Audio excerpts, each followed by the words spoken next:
Bonjour, alors on m'a demandé comment faire pour faire un budget optimisé. Voici ce que je vous recommande.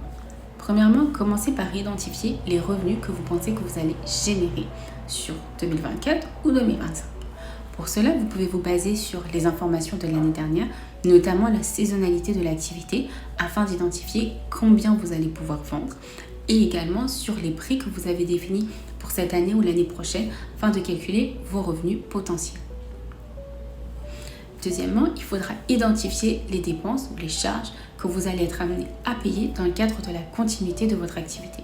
Pour ça, une fois encore, vous pouvez vous baser sur les informations de l'année précédente ou sinon sur les nouvelles informations que vous avez à votre disposition. Après avoir posé tout ça sur papier ou sur fichier Excel ou l'outil que vous utilisez, il faudra mettre en place un suivi. Et c'est là que l'optimisation du budget rentre en compte.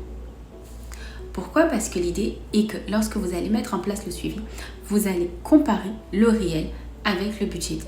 Vous allez voir si ce que vous aviez budgété correspond au réel et vous allez identifier quels sont les endroits où vous pourriez, par exemple, réduire les coûts. Par exemple, vous avez 500 € de dépenses pour les logiciels. Quand vous comparez avec les premiers mois de l'année, vous vous rendez compte que vous avez bien ces 500 € de dépenses, mais que parmi les logiciels que vous avez, certains ne sont pas si indispensables que ça. Et c'est là que l'optimisation rentre en compte parce que vous allez commencer à squeezer les dépenses que vous estimez qui ne sont pas tant importantes que ça ou les dépenses et les logiciels, comme dans notre exemple, qui ne sont pas si indispensables pour la continuité de votre activité. J'espère que ce conseil vous aidera et je vous dis à très bientôt pour de nouveaux conseils.